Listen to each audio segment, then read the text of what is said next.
North Carolina Republican Governor Pat McCrory is one of the plaintiffs in the lawsuit against the president. He joins me from Charlotte. Governor, thanks for being here. Thanks for having me. I appreciate it. First, your reaction to the decision by the Fifth Circuit. I think it's very positive news. The question is what happens next. I think the court sent a very strong signal to the president that there is a separation of powers. The executive branch is responsible for enforcing the law. The legislative branch is responsible for making the law. And that's a very fine distinction, and I'm glad the courts ruled that way. It was a 2-to-1 vote, so most likely and hopefully sooner or later this will get to the Supreme Court. Well, the Department of Justice has said that they are appealing to the Supreme Court, and they're going to be pushing for that. Take a listen, though, to President Obama when he's talking about these executive actions, these executive orders on the issue of immigration. I continue to believe that the best way to solve this problem is by working together to pass that kind of common sense law. But until that happens, there are actions I have the legal authority to take as president. The same kinds of actions taken by Democratic and Republican presidents before me that will help make our immigration system more fair and more just. Why is he wrong, Governor?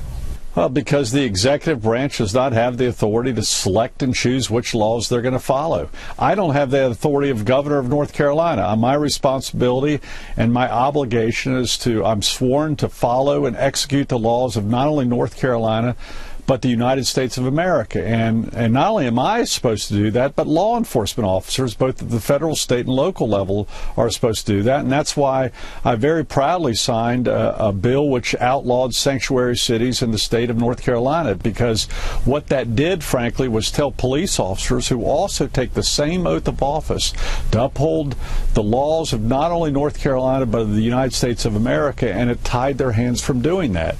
So it's recognizing the Constitution at both the state and the federal level, and we all need to be working together in enforcing all laws together. By the way, we help enforce federal bank robbery laws. We all work together as a team on federal drug trafficking laws, because we have major cartel activity along I-95 and I-77 and I-85, major connections to the rest of the United States coming through North Carolina, and sadly some international cartels are a part of that human trafficking and drug trafficking.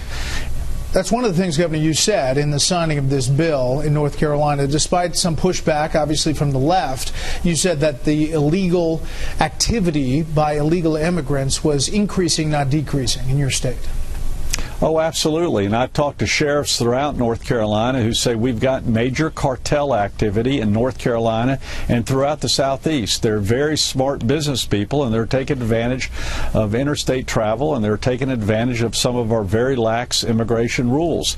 And what we want to do is make sure if someone is pulled over and there is suspicion of illegal activity in addition to illegal immigration, we find out who the person is we're really speaking to, because what we're finding out is many of these people have several different identities with false identification when they came into this country, and they might even change our identification several other times using false Social Security numbers and other types of identification. This isn't allowed in any other country that I know of but the United States of America. I mentioned some of the pushback that you're getting in North Carolina, and obviously it's the same type of pushback on this issue we've seen broadly. This is what the ACLU in North Carolina said. By making it harder for people to identify themselves to government officials, discouraging undocumented people from reporting crime, and banning local governments from passing measures aimed at improving public safety, this law makes all North Carolinians less safe. Immigrants play important roles in our communities and economy. Laws like this encourage discrimination,